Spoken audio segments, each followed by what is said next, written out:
ஸ்ரீமத் கோவிந்த ராமானுஜா சரணோ சரணம் பிரபத்தே. ஸ்ரீமதே கோவிந்த ராமானுஜாய நமக. மார்கழி மாதம் திருப்பாவை நோன்பிலே இன்று நாம் 7வது நாள் நோன்பை நோற்று கொண்டிருக்கிறோம்.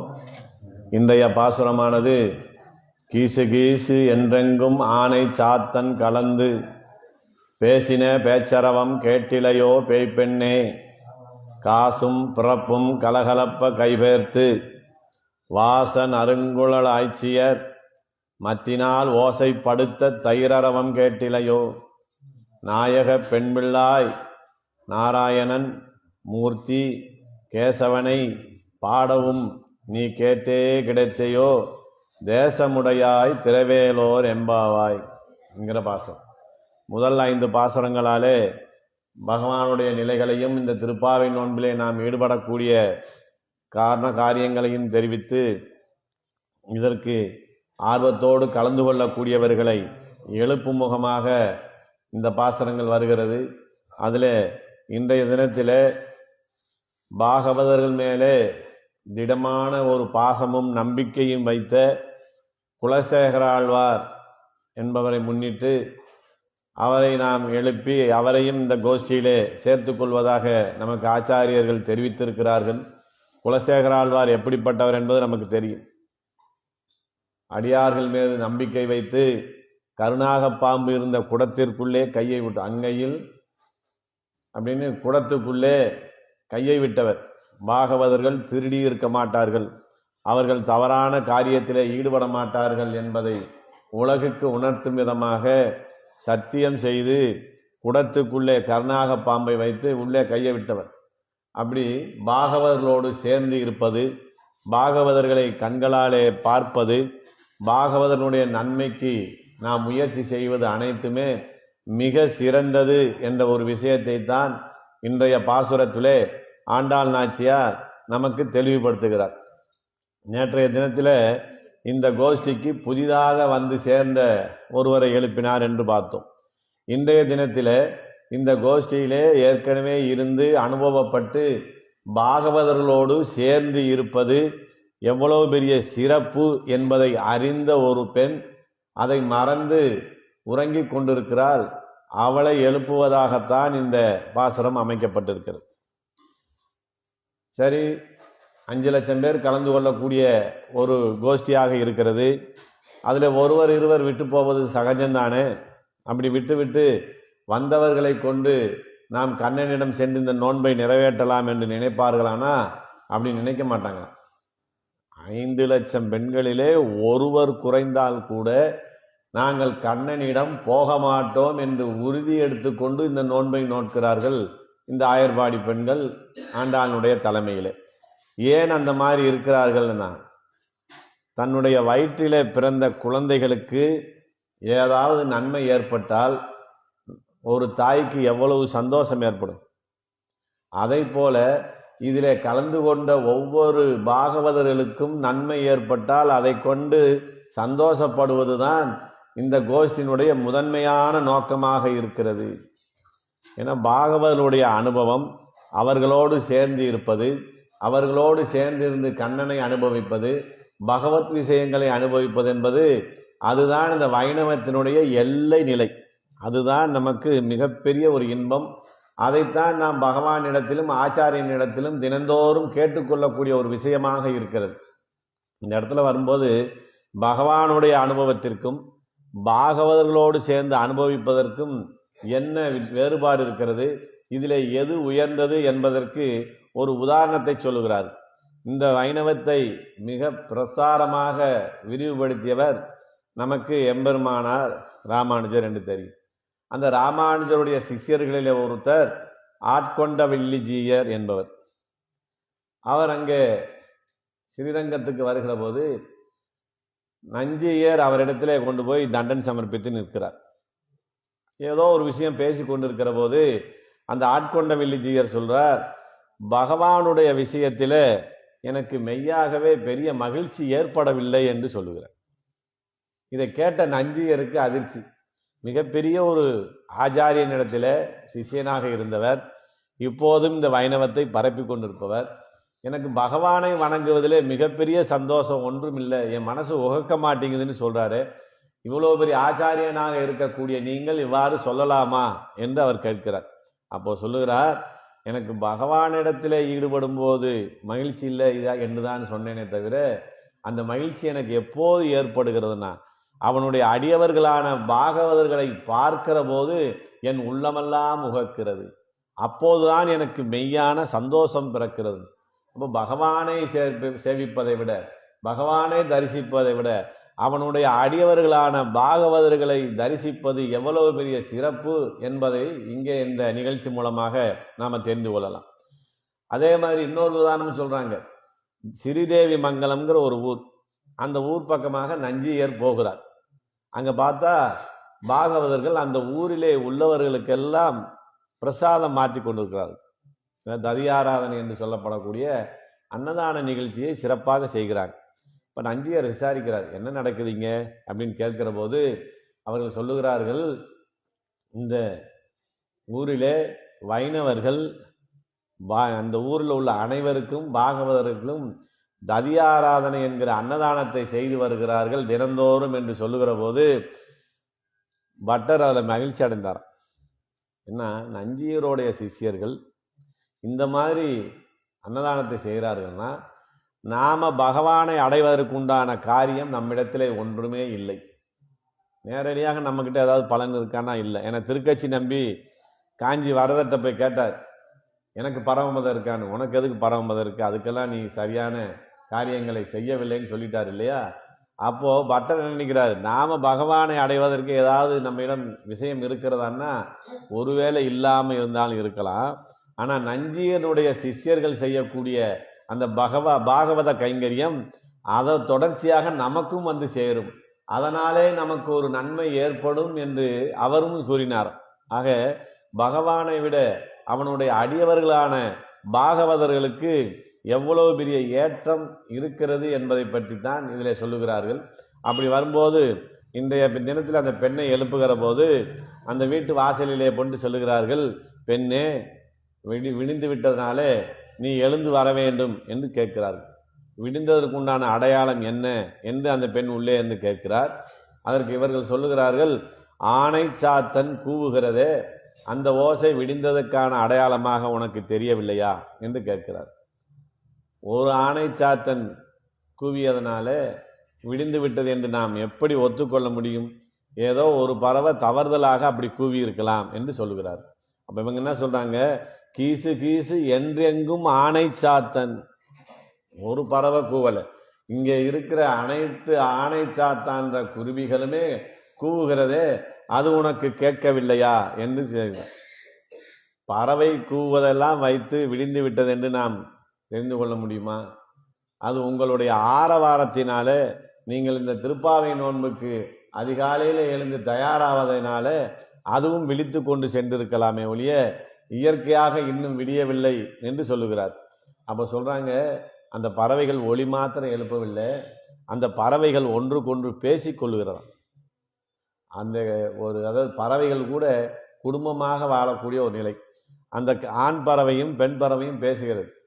ஆண் பறவை என்ன சொல்லுது, நான் இறை தேட போகிறேன், நீ நம்மளுடைய குழந்தைகளை பார்த்து கொண்டு இங்கே சுதானமாக இரு என்று சொல்லக்கூடிய நிலையிலே கணவனை மனைவியும் பேசி இந்த ஆண் பறவை பிரிந்து போகக்கூடிய ஒரு நிலையெல்லாம் பேசுகிறார்களே, அது உனக்கு கேட்கவில்லையா என்று சொல்லுகிறார்.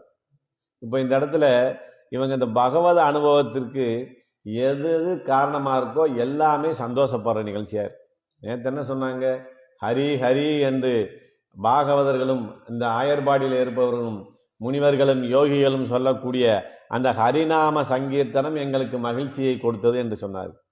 இன்றைய தினத்தில் என்ன சொல்றாங்க, ஞான குறைவான அறிவு குறைவாக இருக்கக்கூடிய பறவைகள் கீச்சு கீச்சு என்று பேசக்கூடிய அந்த ஒளியும் கூட எங்களுக்கு உகப்பாக இருக்கிறது. ஏன்னா அந்த சத்தத்தை கேட்டுத்தானே நாங்கள் எழுந்து பகவானை சேவிக்க வருகிறோம்.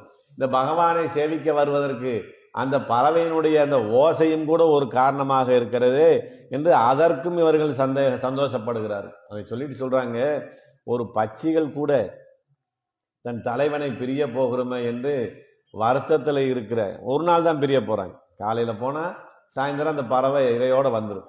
அப்படி ஒரு நாள் பிரிவதை கூட பொறுக்க மாட்டாமல் அந்த பறவைகள் புலம்புகிறது.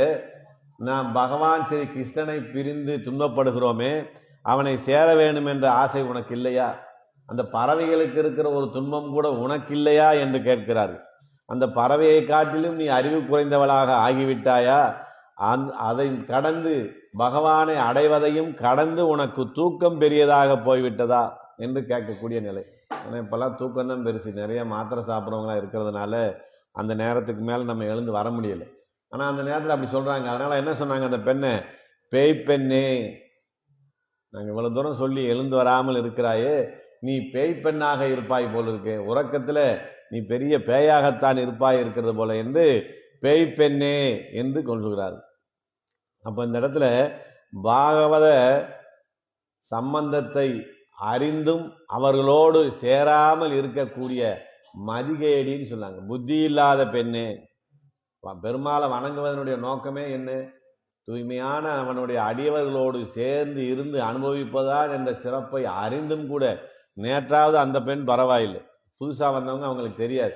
நீ ஏற்கனவே அனுபவப்பட்டு இந்த கோஷ்டிக்கே தலைவியாக இருக்கக்கூடிய அளவில் ஞானம் இருந்தும் கூட நீ இப்படி உறங்குகிறாய் என்றால் நீ மதிகேடியாகத்தானே இருப்பாய் என்று சொல்லுகிறார்கள். அப்ப அந்த மாதிரி சொல்றாங்க, நான் விடியலைங்கிற, நீங்க விடுந்துச்சுன்னு சொல்றீங்க, இவ்வளவுதான பிரச்சனை, இதுக்காக ஏன் இவ்வளவு பெரிய வார்த்தை பயன்படுத்துறீங்க?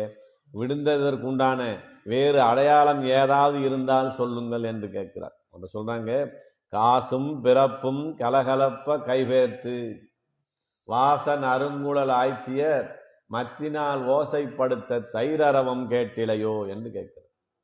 அந்த ஊரிலே அதிகாலையிலே எழுந்து தயிர்களை எல்லாம் அந்த ஆயர்பாடி பெண்கள் கடைகிறார்கள். அப்படி களைகிற போது எப்படி இருக்குன்னா, நம்மெல்லாம் வீட்டில் ஒரு அளவான பாலை காய்ச்சி தயிரை ஊற்றி சின்ன மத்தை வச்சு கடைவோம். ஆனால் அவங்க ஒரு வீட்டுக்கு லட்சக்கணக்கான பசுக்களை வைத்திருக்கக்கூடியவர்கள். அதில் இருந்த பாலிலே தயிர் ஊற்றி இருந்தால் எவ்வளவு தயிர் ஊற்றியிருப்பார்கள் என்று நமக்கு தெரியும். அதை பெரிய தாலியில ஊற்றி நின்று கொண்டு கடையக்கூடிய அளவிலே தான் அது இருக்கும். அப்படிப்பட்ட அந்த மத்தை அவர்கள் கடைகிறார்களாம். கடையும் போது எப்படி இருக்குன்னா, பகவானை பிரிந்திருக்கிற துக்கத்தினாலே சோர்ந்து இருப்பதனாலே அவங்களுக்கு அந்த மத்தை இழுக்க முடியாத அளவுக்கு இருக்கிறார்கள் என்கிற ஒரு நிலை. அதனால என்ன பண்றாங்க, ரொம்ப கடுமையா அந்த கயிறை மத்துல இழுக்கிற போது அவர்கள் முழு பலத்தையும் பிரயோகப்படுத்தி தான் அந்த மத்தை கடைகிறார்கள். அப்படி கடைகிற போது அவர்களுடைய உருவம் இங்கிட்டு இங்கிட்டு அசைகிற போது அவர்கள் கழுத்திலே அணிந்திருக்கக்கூடிய ஆமைத்தாலி அச்சுத்தாலிகள் எல்லாம் ஒன்றோடு ஒன்று உரசி ஒளி எழுப்புகிறதே, அந்த ஒளி உனக்கு கேட்கவில்லையா என்று கேட்கிறார். எந்த ஒளிக்கு வந்துட்டாங்க? முதல்ல ஹரிநாம சங்கீர்த்தன ஒளிக்கு வந்தாங்க, பிறகு பறவைகளினுடைய ஒளி சிறப்புன்னு வந்தாங்க. இப்போ அந்த ஆமைத்தாலி அச்சுத்தாலி ஒன்றோடு ஒன்று உரசி அதனாலே ஒளி ஏற்படுகிறது, அது உன்னை எழுப்பவில்லையா? அப்ப நம்மளை எழுப்புறதுக்கு, பகவானை அனுபவிப்பதுக்கு உதவியாக எந்த சத்தம் இருந்தாலும் பரவாயில்ல, அதை இவர்கள் உகக்கிறார்கள். அதுதாங்க சொல்றாங்க, அப்படி காசும் பிறப்பும் கலகலப்ப. அப்படி அவர்கள் கலைகிற போது சத்தம் எப்படி கேட்குதா? அறவூறு சுழாய் மலை தேய்க்கும் ஒளி. சிற்பார்கடலிலே கடையும் போது என்ன ஒளி கேட்டதோ அதை போன்ற ஒளி உனக்கு கேட்கிறதே, அது உனக்கு கேட்கவில்லையா? கை பேர்த்து. கை பேர்க்கிறதுக்கு என்ன காரணம் சொன்னா, பகவானை பிரிந்தது ஒரு காரணம், அளவுக்கு அதிகமான தயிர் இருப்பது ஒரு காரணம், இவர்களுடைய சக்தி குறைவு ஒரு காரணம். ஆக கை பேர்த்து அப்படி கடைகிறார்களே, அந்த கடைகிற போது அந்த ஆமைத்தாலி அச்சுத்தாலி உரசுகிற அந்த ஒளி உனக்கு கேட்கவில்லையா? அதற்கு மேல இன்னொரு விஷயம் வராங்க. அப்படி கடுமையா அவர்கள் இழுக்கிற போது அவர்கள் கூந்தலை அள்ளி முடிந்திருப்பது அவிழ்ந்து விழுந்து விழுகிறதா. அப்பதான் நம்ம பின்னி சடை போடுறோம். அப்பெல்லாம் அவங்க என்ன செஞ்சிருக்கிறாங்க, அப்படியே அள்ளி கொண்டையாக முடிஞ்சிருப்பாங்க. அப்படி இழுக்கிற வேகத்துல அந்த முடி களைஞ்சு கீழே விழுகுதான். அது நாங்க சிறுபிள்ளையில பார்த்துருப்போம். தயிர் கடையிறப்ப இல்லை, ஒரு பெண்கள் ஒருத்தருக்கு ஒருத்தர் சண்டை போடும்போது அந்த முடி அவிழ்ந்து விழுகும். அதை மறந்து கூட சண்டை போடுவாங்கன்ற நிலையில பார்த்துருக்கிறோம். அப்படி இந்த பெண்கள் எதை கூட கவனித்து சொல்லுகிறார்கள், அவர்கள் கூந்தல் அவிழ்ந்து விழுந்து அதிலே இருந்து வாசனை வருகிறது, அந்த வாசனை உனக்கு அடிக்கவில்லையா அப்படின்னு கேட்கும். வாச நறுங்குழல், அந்த வாசனை எப்படி இருக்கிறான்? தெருவெல்லாம் காவிகமல் திருப்பாக்கரை அப்படின்னு சொல்றாங்க. திருக்காட்கரையை பற்றி சொல்லும் போது தெருவெல்லாம் காவி கமல்கிறது அப்படின்னு சொல்றாங்க. ஊரை உறங்கதான் உறங்குகிறாயோ, இப்படி அந்த வாசனை கேட்குது, அது உனக்கு கேட்கலையான்னு பகவானை அனுபவிப்பதற்கு நம்ம எழுப்புவதற்கு உண்டான எந்த காரியம் இருந்தாலும் அதை கொண்டாடுகிறார்கள் ஆய்ச்சியர். ஒருத்தரா அப்படி கடைகிறாங்க, இந்த ஊரே கடைகிறதே. மத்தினால் ஓசைப்படுத்த தைரரவம் கேட்டிலையோ என்று சொல்லுகிறார். இந்த சத்தமும் உனக்கு கேட்கவில்லையா? விழிந்ததற்குண்டான அடையாளம் இவ்வளவுதானே நாங்கள் சொல்ல முடியும் என்று சொல்லுகிறார்கள்.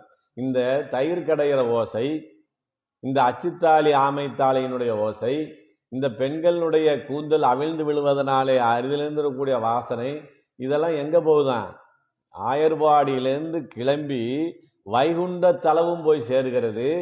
இதை அனுபவிக்க வைகுண்டவாசிகளான நித்திய சூரிகள் கூட இங்கே வருவதற்கு ஏங்கி கிடக்கிறார்களே, உனக்கு இங்கேயே கிடைப்பதனால இது சாதாரணமாக தெரிகிறதா? அங்கெல்லாம் தேவர்கள் ஏங்கி கிடக்கிறாங்களா? நம்ம ஆயர்வாடிக்கு போக மாட்டோமா? இங்கே இருக்கிற கண்ணனை அனுபவிக்க மாட்டோமா? அவனுடைய குறும்புகளை நாம் கண்ணாலே பார்க்க மாட்டோமா? அவன் நம்மிடத்தில் ஏதாவது குறும்பு செய்ய மாட்டானான்னு ஏங்கி கிடக்கிறார்களே, அவர்களுக்கு கிடைக்காத பாக்கியம் நமக்கு கிடைத்திருக்கிறது. அதை நீ விட்டு விட்டு இப்படி இருக்கலாமா என்று சொல்லுகிறார். அப்படி இருக்கிற எதுக்கு சமம்? இந்த ஆயர்பாடியில கண்ணன் இந்த விளையாட்டையெல்லாம் செய்கிறான், நம்ம எல்லாம் திம்பு செய்கிறான், குறும்பு செய்கிறான். இந்த அனுபவத்தை அனுபவிக்காமல் கண்ணன் எனக்கு வேணான்னு மலைக்கு மேல போய் ஏறி நின்றுக்கிட்டா என்ன அர்த்தமோ அதை போன்று இருக்கிறது உன்னுடைய செய்கை. எல்லாரும் ஏங்கி கிடக்கிறார்கள், தேவாதி தேவர்கள் எல்லாம் ஏங்கி கிடக்கிறார்கள். உனக்கு அந்த வாய்ப்பு கிடைத்தும் அதை அனுபவிக்காமல் இருக்கிறாயே என்று வசைபாடுகிறார்கள் அந்த பெண்ணை. கேட்டிலையோ? இந்த நாங்க இத்தனை அடையாளம் சொல்லிட்டோம். கீசு கீசு என்று பறவை ஒலிக்கிறது, அதற்கு மேலே பெண்கள் தயிர் கடைகிற ஓசை, ஆமைத்தாலி அச்சுத்தாலி ஒளி, அவர்களுடைய கூந்தலிலே இருந்து வரக்கூடிய நறுமணம், இவ்வளவும் உனக்கு கேட்கலையா? இல்லை கேட்டும் வராமல் இருக்கிறியா? இல்லை அதுக்கு மேலே உங்களுக்கு ஒரு சந்தேகம் வருது, ஏற்கனவே கண்ணன் உன் இல்லத்துக்குள்ளே இருக்கிறானா?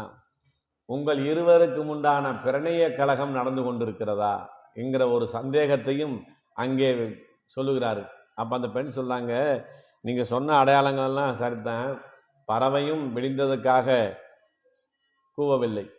நீங்க சொல்றீங்களே இப்போ ஒரு அடையாளம், இந்த ஆயர்பாடியிலே தயிர் கடைகிறார்களே அதனால வெளிப்படக்கூடிய இத்தனை அம்சங்கள் உனக்கு கேட்கவில்லையான்னா, இது முன்பு போல் இல்லை. ஆயர்பாடியில கண்ணன் பிறந்த பிறகு அவனுடைய கரப்பரிசம் பட்டு அவனுடைய வேங்குழல் ஓசை கேட்பதனால எல்லா பசுக்களும் என்ன ஆயிடுச்சு? வள்ளல் பெரும்பசுக்கள் ஆகிவிட்டது. அதனால அளவு கடந்து பால் கறக்கிறது. வாங்க குடம் நிறைக்கும் சொல்லும். எத்தனை பாத்திரம் எடுக்கிறோமோ அத்தனை பாத்திரத்துக்கும் பால் கொடுக்குது. அப்ப என்ன செய்யறாங்க? முந்தையெல்லாம் அதிகாலையில் எழுந்து தயிர் கடைஞ்சாதான் அந்த வேலை முடியுங்கிற அளவில் இருந்தது. இப்ப வள்ளல் பெரும்பசுக்களாகி அதிக பால் சுரப்பதனால எந்த நேரமும் தயிர் கடைகிற வேலை நடந்து கொண்டே இருப்பதனால இந்த தயிர் கடைகிற விஷயம் ஒன்றும் எங்களுக்கு விடிந்ததுக்கான அடையாளமாக எனக்கு தெரியவில்லை என்று பேசாமல் கிடக்கிறார். அப்ப இவங்க என்ன நினைக்கிறாங்க? பேய் பெண்ணேன்னு சொல்லிட்டோம், அதனால கோபித்து கொண்டு அந்த பெண் நம்மிடம் பேசாமல் இருக்கிறாள், அவள் ஞானத்திலே சிறந்தவள், நமக்கெல்லாம் தலைவியாக இருக்கக்கூடிய தகுதி இருக்கிறது என்று நாயக பெண்பிள்ளாய் என்று அழைக்கிறார். ஏன்னா கோவிச்சிட்டோம்னா அப்புறம் என்ன பண்ணணும்? சரி கட்டணும் இல்லையா? எப்படியாவது எல்லாரையும் இந்த கோஷ்டியில வந்து சேர்க்க வேண்டும். அதனால சொல்றாங்க நாயக பெண்பிள்ளாய். நாங்க மற்றவங்களுக்கெல்லாம் இந்த விஷயத்தை சொல்லி உணர்த்தலாம். இந்த திருப்பாவை நோன்புனா என்ன, இதனுடைய சிறப்பு என்ன, கண்ணனுடைய பெருமை என்னன்னு நாங்க பிறருக்கு சொல்லி உணர்த்தலாம். உனக்கும் சொல்லி உணர்த்தக்கூடிய நிலைதான் இருக்கிறதோ? அதனால நீ எங்களை இவ்வளவு தூரம் பேச வைப்பது தவறு. உங்களுக்கு அடிமையான என்னை நாயக பெண்பிள்ளா என்று அழைக்கலாமோன்னு கேட்கிறாங்க. தான் ஒரு பாகவத சொரூபம். அந்த பெண்ணை திட்டும் போது கூட அவங்க பேசாம இருந்தாங்க. ஆனா நாயக பெண்பிள்ளான்னு சொன்னதுமே வருத்தம் வந்துருச்சு. ஏன்னா நமக்கு தலைவிங்கிற ஒரு பொறுப்பை கொடுத்துட்டா அங்க நான் எனதுங்கிற அகங்காரம் மமகாரங்கள் வந்து விடுமே. இதுக்கு மேல இவங்களை விட்டா நம்மளை பத்தி ரொம்ப உயர்வா சொல்ல ஆரம்பிச்சிருவாங்க அப்படின்னு உடனே என்ன அப்பதான் பதில் சொல்றாரு, உங்களுக்கு அடிமையாக இருக்கக்கூடிய என்னை உங்களுக்கு கைங்கரியம் செய்வதே சிறப்பு என்று இருக்கக்கூடிய என்னை நீங்க நாயக பெண்பில்லா என்று அழைக்கலாமோ? நீங்கள் அழைக்கும் போது நான் வராமல் இருப்பேனோ என்று அங்கே சொல்லுகிறார். உண்மையில விடியல் அவ்வளவுதானே ஒழிய உங்க மேல நீங்க என்னை தலைவின்னு சொல்லணும், நீங்க என்னை புகழ்ந்து பேசணும் என்கிறதெல்லாம் இல்லை. கோஷ்டி கூப்பிட்டா எப்பயும் நான் வர தயாரா இருக்கேன். நீங்க ஆர்வத்துல கொஞ்சம் வெள்ளனா வந்துட்டீங்க, இனி கொஞ்சம் நேரமானா நமக்கு பாதுகாப்பா இருக்கும், அதுதான் விடிந்ததாக இருக்கும் என்று சொல்லக்கூடிய நிலையில நாயக பெண்பில்லா என்று சொன்ன இடத்துலையும் அவள் பதில் சொல்லிட்டு இறங்குறாயே, அவள் உடனடியாக எழுந்து வர வேண்டும் என்பதற்காக ஒரு விஷயத்தை சொல்லுகிறார். என்ன சொல்றாங்கன்னா, நாங்க பேச பேச வெளியிலிருந்து உன்னிடத்திலே நாங்கள் பேசுவதெல்லாம் உனக்கு தாலாட்டு போல இருந்து மேலும் நீ தூங்குவதற்கு ஒரு காரணமாக அமைந்து விட்டதோ என்ற சந்தேகம் இருக்கு. நாம எப்படிப்பட்ட விஷயத்தை ஈடுபட போகிறோம் தெரியுமா? நாராயணன் எல்லா உயிர்களிலும் எல்லா பொருள்களிலும் அந்தரியாமியாக இருந்து கொண்டு, அதாவது அவர் இல்லாத பொருளே இல்லை. உயிர் உள்ள உயிர் இல்லாத அனைத்து பொருள்களிலும் நீக்கமர கலந்திருக்கிறார். அதனால நல்ல ஒரு ஞானிகள் என்ன செய்யறாங்க, யாரை பார்த்தாலும் பெருமாளா நினைக்கிறாங்க. ஏன் ஒரு பாகவதரை பார்த்தா அடியேன்னு சொல்றோம், அவரை நாம் பெருமாளாக நினைக்கிறோம். இதுக்கு ராமானுஜர் விஷயத்துல ஒரு பெரிய விஷயம் நடந்தது. அவர் சிறு குழந்தையாக இருக்கிற போது அவர் வீட்டு திண்ணையிலே அமர்ந்திருக்கிறார். தெருவினுடைய 2 பக்கத்திலிருந்து 2 பேர் வராங்க. ஒரு பக்கத்துல பிராமண குலத்திலே பிறந்த ஒரு உத்தம பாகவதர் உஞ்சவிருத்திக்காக வந்து கொண்டு இருக்கிறார். உஞ்சவிருத்தினா வீட்டுக்கு வந்து அரிசி வாங்குவாங்க, அதை போய் அவங்க அப்புறம் சமையல் பண்ணி சாப்பிடுவாங்க. எதிர் திசையில ஒன்றுமே இல்லாத ஒரு திருமண் கூட வைக்காத ஒரு ஆண்டி கோலத்திலே பிச்சைக்காரராக இருக்கிற ஒருத்தர் வருகிறார். இந்த 2 பேர்ல யார் முதல்ல வர்றாங்கன்னா, இந்த எந்த அடையாளமும் இல்லாத ஒரு சாதாரண நிலையில இருக்கிற பிச்சைக்காரர் ராமானுஜர் வீட்டுக்கு முன்னாடி வந்துடுறார். அந்த உஞ்சவர்த்தி பிராமணர் வருவதற்கு கொஞ்சம் தாமதமாகுது. அப்ப இவர் என்ன செய்யறாரு, அந்த பிச்சைக்காரனுக்கு பாகவதற்கு செய்வது போலயே பாத பூஜையெல்லாம் செய்து அவருக்கு அரிசியை போடுறார். இதை தூரத்திலே இருந்து பார்த்த அந்த அந்தன பிராமணர் உஞ்சவர்த்தி வாங்க வந்தவர் இவர்கிட்ட வரல. இனி இந்த ராமானுஜத்தை நம்ம வாங்கக்கூடாது, அது நமக்கு தீட்டாகி விடும்னு போய் நேராக அவங்க அப்பாவை தேடி போனார். நீங்க ஊருக்கெல்லாம் வேதம் கற்றுக் கொடுக்குற குருவா இருக்கீங்க, உங்க புள்ள இந்த மாதிரி செய்யறாரு, இதை நீங்க கண்டிச்சு வைக்க கூடாதுன்னு சொல்லிட்டு போயிட்டார். அவங்க அப்பாவும் வேகமா கோபமா வீட்டுக்கு வந்தார். ராமானுஜத்தை கேட்டார், இப்படி செய்தையா? ஆமா செய்தேன், நீங்க சொல்லி கொடுத்தபடி தானே நடந்துக்கிட்டேன். நான் என்ன சொல்லி கொடுத்தேன்? எல்லா ஆத்மாக்களுக்குள்ளேயும் பெருமாள் இருக்கிறார் என்று எனக்கு கற்றுக் கொடுத்தது யார்? நீங்கள் தானே. நான் அவரை பிச்சைக்காரராகவும் பார்க்கல, இவரை நான் பிராமணராகவும் பார்க்கல. 2 பேரையும் ஆத்மாவாக அறிந்து அந்த ஆத்மாவுக்குள்ளே அந்தரியாமியாக ஸ்ரீமன் நாராயணன் இருக்கிறான் என்றுதான் நான் பார்த்தேனே ஒழிய அவர்களை நான் தேகத்தை வைத்து பார்க்கவில்லைன்னு பதில் சொன்னார். இதுவும் நீங்க சொல்லி கொடுத்ததான்ப்பா, நீங்க சொல்லி கொடுத்ததான நான் கடைபிடித்தேன், இது தவறான்னு கேட்டார். அவனால பதில் சொல்ல முடியல. அதனால இந்த நாராயணன் என்ற பெயரே என்னன்னா, அனைத்திலும் நீக்கமர நிறைந்திருக்கிறான். நாரா அப்படின்னு சொன்னா உயிருள்ள உயிரல்லாத அனைத்து பொருள்களின் கூட்டம், இதை தாங்கி கொண்டிருப்பவன் அல்லது தரித்து கொண்டிருப்பவன் என்று பேர். அந்த நாராயணன் வியாபித்து கொண்டு நிற்கையாலே அவனுடைய வாத்சல்ய குணம் அங்கே வெளிப்படுகிறது. இந்த நாராயணான்னு சொல்வதனால என்ன, இரக்க குணம் மிகுந்தவன், எல்லாரிலும் கலந்திருக்கிறான், நம்ம பார்க்கிற பார்வையில தான் இருக்கு. அதனால அவனுடைய குணமான வாத்சல்ய குணம் வெளிப்படுகிறது. மூர்த்தி, அப்படி நாராயணனாக எல்லாவற்றிலும் அந்தரியாமையாக இருந்தாலும் அவன் என்ன செய்கிறான், நமக்கு துன்பங்கள் ஏற்படுகிற போது, இடையூறு ஏற்படுகிற போது அவதாரம் எடுத்து இங்கே வருகிறான். அப்படி வருவதுதான் மூர்த்தி. அப்படி இறங்கி வரும்போது அவனுடைய என்ன குணம் மேல்படுகிறது, உயரத்திலே இருப்பவன், உயர்ந்த நிலையிலே இருப்பவன் இறங்கி வந்து சௌசீல்யமாக இறங்கி வருகிறார். அப்ப இங்க சௌசீல்ய குணம் வெளிப்படுகிறது. இப்ப நாராயணன், மூர்த்தி, கேசவனை அப்படி அவதாரம் செய்து வரக்கூடியவனை நமக்கு என்ன செய்யுது, நாம் இந்த ஊனக்கண்ணாலே அவனை பார்க்கக்கூடிய வாய்ப்பையும் நமக்கு தருகிறார். இப்படி குணங்களிலே நிறைந்த பகவான் தான் திருவாய்மலையில சொல்லும் போதே முதல் வரியில 1000 பாசரங்களுக்கு முதல் வரி அவர் எங்க எடுத்தார், உயர்வு அற உயர் நலம் உடையவன், குணங்கள் நிறைந்தவன் தான் பரமாத்மா. குணமில்லாட்டி அவன் பரமாத்மாவாக இருக்க முடியாது. அப்படி அவனுடைய குணங்கள் எல்லாம் நாராயணனாக வாத்சல்ய குணமும், மூர்த்தியாக சௌசீல்ய குணமும், கேசவனாக நம்மை போன்ற எளியவர்களும் காணக்கூடிய அளவிலே உயர்ந்தவனாக இருக்கக்கூடிய அந்த நாராயணன் தான் இங்கே கண்ணனாக வந்து பிறந்திருக்கிறான். அவனை நாம் அடைவதற்குத்தானே இந்த நோன்பை நோட்டு கொண்டிருக்கிறோம்.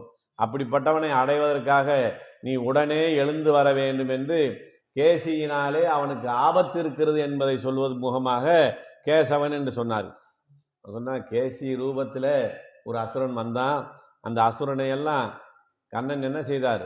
போற போக்குல வாயை பிடித்து இரண்டாக கிழித்தெறிந்து அந்த ஆபத்திலே இருந்து மீண்டு விட்டார் என்று சொல்லுகிறார். அப்படிப்பட்ட கேசவனை பாடவும் அவனை நாம் மங்களாசாசனம் செய்ய வேண்டும். ஏன்னா கண்ணனாக பிறந்த பிறகு அவனுக்கு அதிக விதமான ஆபத்துக்கள் இங்கே இருக்கிறது.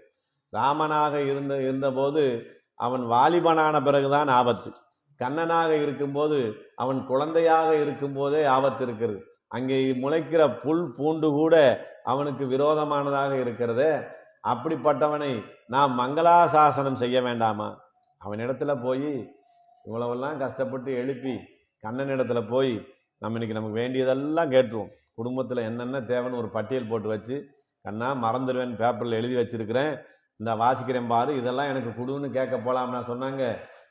அதை சொல்லலை. இவ்வளவெல்லாம் அதிகாலையில் எழுந்து தீர்த்தமாடி திருமண் வைத்து கோஷ்டியாக போய், கண்ணா நீ நன்றாக இருக்க வேண்டும் என்று மங்களாசாசனம் செய்ய வேண்டும்.